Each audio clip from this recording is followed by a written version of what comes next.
Bienvenue sur Africa 24 dans cette nouvelle édition du QG Weekend. Voici les titres de l'actualité.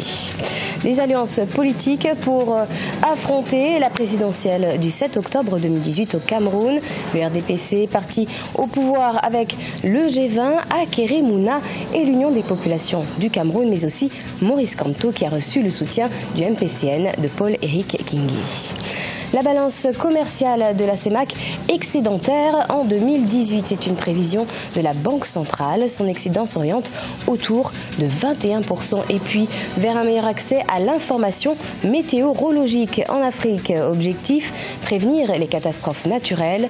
Les données climatiques collectées pourront faciliter la résilience des populations à risque.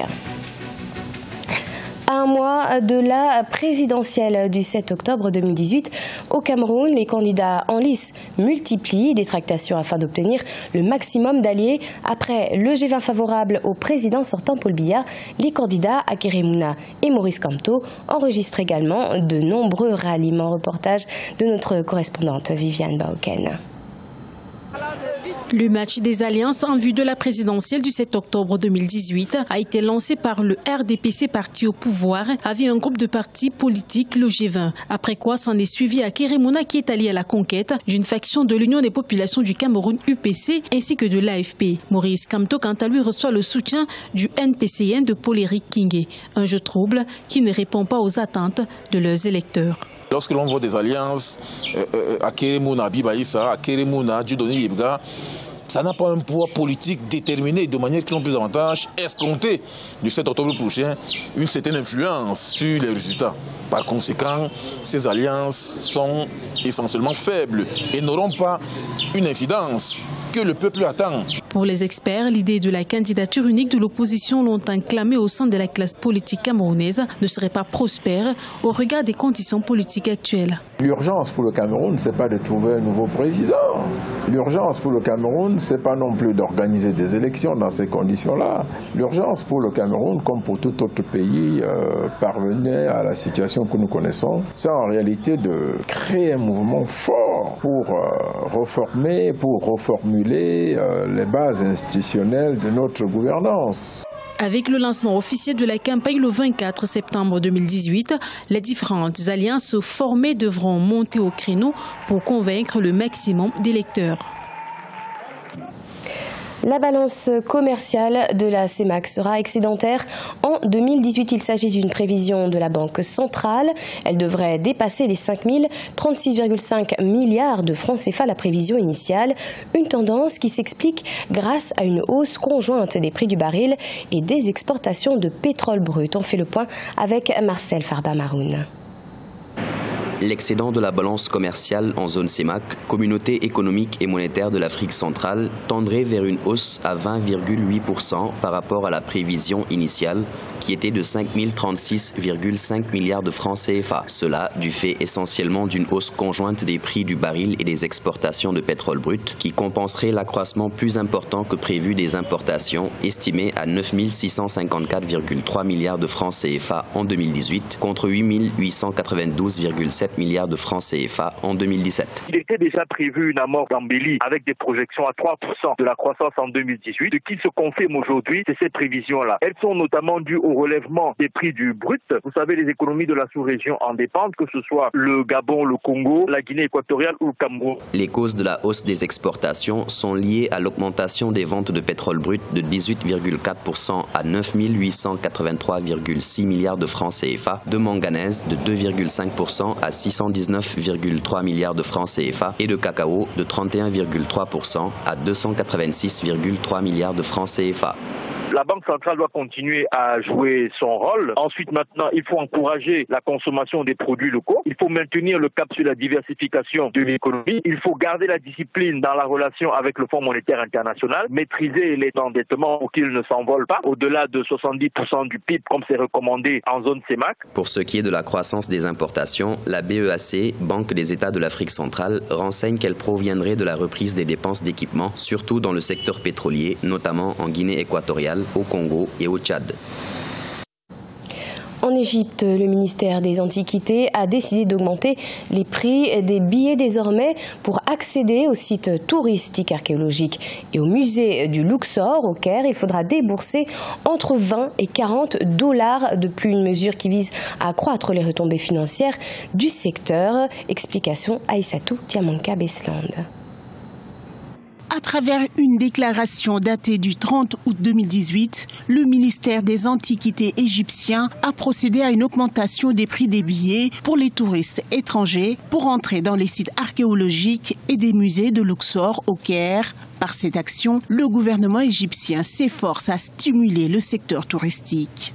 Les billets comprennent le Cairo Pass ainsi que le standard Luxor Pass. Chaque Cairo Pass coûtera 100 $ au lieu de 80 $ initial pour les visiteurs réguliers et 50 $ au lieu de 40 pour les étudiants. Le Luxor Pass comprend l'accès au temple du pharaon Séti I et de la reine Néfertari, datant de la 19e dynastie. Il coûtera 200 $ au lieu de 160 $. Les étudiants devront payer 100 $ au lieu de 80 $.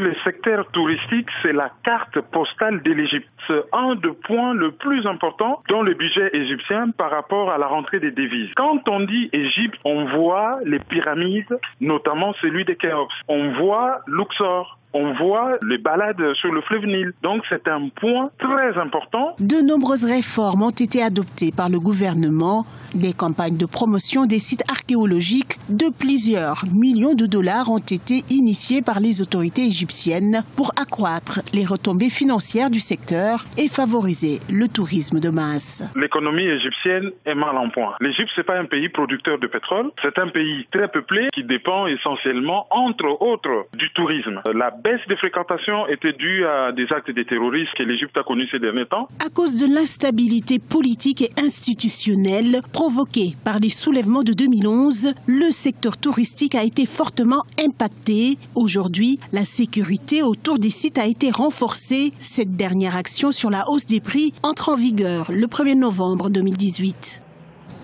Les météorologues africains s'engagent à assurer la prévention des catastrophes naturelles. Ceci grâce à la publication des informations liées aux variations climatiques. Toutefois, à cette mesure doit s'ajouter la mise en place de plateformes de collaboration entre les experts du climat et les services nationaux de protection civile. Nathalie Mou.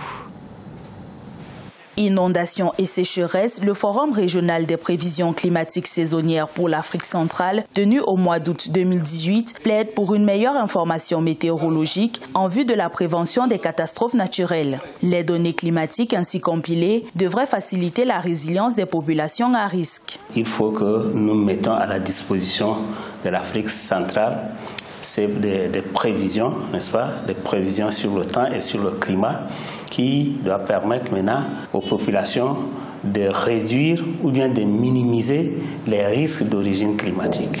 De façon concrète, les informations météorologiques publiées doivent être suivies de dispositions pratiques capables de renforcer la résilience des populations, notamment dans le secteur agricole. Une collaboration est ainsi nécessaire entre les services météorologiques et les autorités afin de créer un impact significatif sur le terrain. Il ne suffit pas de faire du suivi et la prévision de la sécheresse et des inondations. Il faut disposer de plateformes impliquant la protection civile dans un pays et puis les services de météorologie pour parvenir à avoir de l'impact sur le terrain. En matière de gestion des catastrophes naturelles en Afrique centrale, l'on note que la réaction des États se fait généralement a posteriori. Pourtant, tous ces pays ont convenu de s'arrimer aux dispositions du cadre de Sendai pour la réduction des risques de catastrophes signé en mars 2015. Minga et la cuillère cassée, c'est le titre du tout premier film d'animation camerounais inspiré d'un conte publié en 1977. Cette aventure a été réadaptée par le réalisateur Clay Edou, une réalisation très prisée dans les festivals internationaux depuis sa sortie fin 2017. Reportage de notre correspondante Viviane Pauken. Porter à l'écran les contes et légendes camerounaises, tel est le défi du jeune Cled Edou, réalisateur du tout premier long métrage d'animation camerounais Meninga et la cuillère cassée. Bercé dans les années 90 par cette épopée dramatique, ce féru de dessin s'est résolu de valoriser ses us et coutumes au travers de cette histoire teintée de mélancolie. Je voulais valoriser la culture camerounaise en mettant un accent sur nos contes et légendes, en mettant un accent sur les expressions qui nous sont propres et aussi nos différents accents. Nous avons des accents régionaux, nous avons nos accents propres, nos expressions propres. J'ai voulu les valoriser et j'ai aussi voulu que nos enfants puissent s'identifier à des personnages qui leur ressemblent, qui partagent nos valeurs. Depuis la sortie de ce projet au cinéma en novembre 2017, ce film d'animation est prisé dans les festivals sur le continent ainsi qu'à l'international. Je souhaite aussi que cela galvanise tous les jeunes qui veulent se lancer dans le cinéma d'animation, parce qu'il faut dire que c'est très coûteux, ce qui fait que peu de gens ont osé se lancer. C'est une moyenne de 100 millions pour un long métrage acceptable. Il faut compter une moyenne de 100 millions. Meninga et la cuillère cassée raconte l'histoire d'une jeune orpheline répudiée de la maison familiale par sa belle-mère parce qu'elle a cassé une cuillère. Pour donner vie au projet, Cled Edou a dû mobiliser une cinquantaine d'artistes pendant près de 3 ans. C'est la fin de ce journal. Merci de nous avoir suivis. Dans quelques instants, une nouvelle édition de l'actualité sur Africa 24.